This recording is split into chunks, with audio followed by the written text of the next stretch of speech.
झारखंड कर्मचारी चयन आयोग ने एक्साइज कांस्टेबल का नोटिफिकेशन बुधवार को जारी कर दिया है। बताया जा रहा है कि लगभग 583 पदों के लिए नियुक्ति होने वाली है, जिसको लेकर आवेदन मांगा गया है। पूरे मसले पर बात करने के लिए इस वक्त हमारे साथ मौजूद है मदन। हम इन्हीं से बात करेंगे, पूरे जानकारी इनसे लेंगे कि आखिर नोटिफिकेशन का डेट क्या है, आखिर कब तक और कौन अभ्यर्थी इस विज्ञापन को भर सकते हैं। सीधा इनसे जुड़ते हैं। विज्ञापन आ गया है। लंबे समय से मुख्यमंत्री भी बोलते हुए नजर आ रहे थे कि 2023 नियुक्ति वर्ष है। क्या कुछ अपडेट है? बिल्कुल, देखिए, अब से ठीक थोड़ी देर पहले मुख्यमंत्री हेमंत सोरेन ने एक ट्वीट भी किया है इसको लेकर के कि अब नियुक्ति के खुलते द्वार, यानी कि सरकार जो है अब लोगों को रोजगार देने के मूड में आ चुकी है। और आप देख रहे होंगे कि जब नियुक्ति की प्रक्रिया शुरू हुई थी उस वक्त ही नियोजन नीति रद्द हुई झारखंड में, और उसको लेकर के जेएसएससी को 10 से अधिक विज्ञापन को रद्द करना पड़ा था। अब उसी में से एक विज्ञापन फिर से जारी किया गया है जो कि उत्पाद सिपाही को लेकर के है। 583 के लगभग संख्या है इसकी। और इसमें एक महत्वपूर्ण जानकारी ये भी है कि जो अभ्यर्थी पहले इस विज्ञापन के आधार पर अपना फॉर्म दाखिल कर चुके थे उनको निःशुल्क इसमें फिर से मौका मिलेगा, यानी कि दोबारा अब उनको चार्ज नहीं लगेगा फॉर्म भरने का। बशर्ते कि उस वक्त का जो फॉर्म नंबर होगा, रजिस्ट्रेशन नंबर होगा, वो उनको उसमें दर्ज करना होगा। 1 जून से लेकर के 30 जून तक इस फॉर्म को भरा जाएगा। ऑनलाइन फॉर्म भरने की तिथि है। 2 जुलाई तक फॉर्म के लिए जो फीस है वो भरे जाएंगे, और 4 जुलाई तक फोटो और सिग्नेचर जो अपलोड करने की तिथि है वो भी दी जाएगी।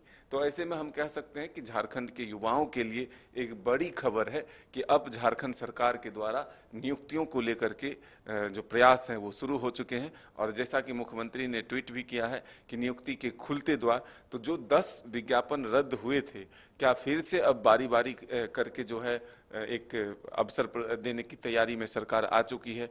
देखिए, सबसे महत्वपूर्ण बात यह है कि लगातार जो विरोध है वो एक दूसरी तरफ है। छात्रों का विरोध ये है कि 60-40 नहीं चलेगा और उसके आधार पर नियुक्तियां नहीं हो, लेकिन सरकार ये कह रही है कि वैकल्पिक व्यवस्था के तौर पर इसको लेकर के हम आगे बढ़ें और जल्द से जल्द जितनी रोजगार हो सके वो दे दें। अगर आप पुरानी बातों पर जाएंगे, पहले की बातों पर जाएंगे, तो ना जो नियोजन नीति है वो बनेगी तुरंत, और न तुरंत नियुक्ति हो सकती है। इसीलिए सरकार ने भी सोचा कि जल्द से जल्द जो पुरानी ही नीति है उसको आधार मानते हुए इस प्रक्रिया को आगे बढ़ाए, ताकि जल्द से जल्द लोगों को रोजगार मिले।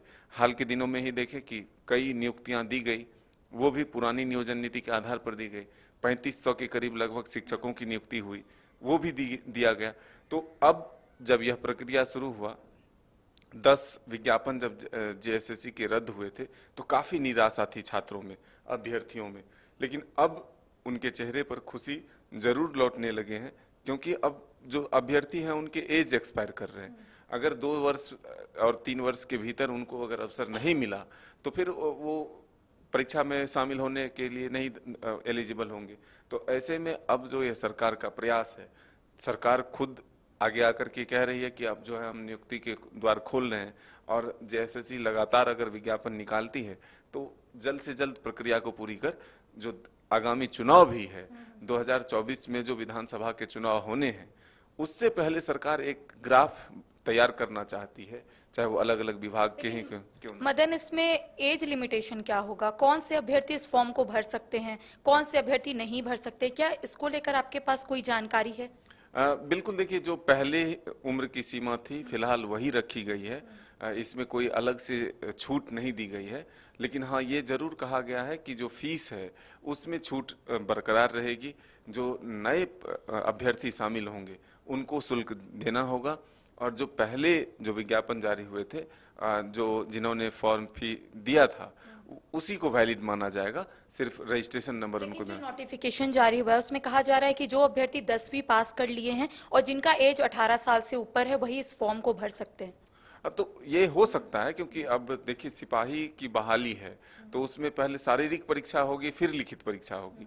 तो जो पुलिस हो चाहे सेना हो, उसमें जो एक पात्रता होती है बहाल होने की, वही लगभग रखा जाएगा। तो ये सरकार उन लोगों को जरूर एक राहत दे रही है जो पिछले विज्ञापन में शामिल हुए थे उनको मौका मिल सकता है।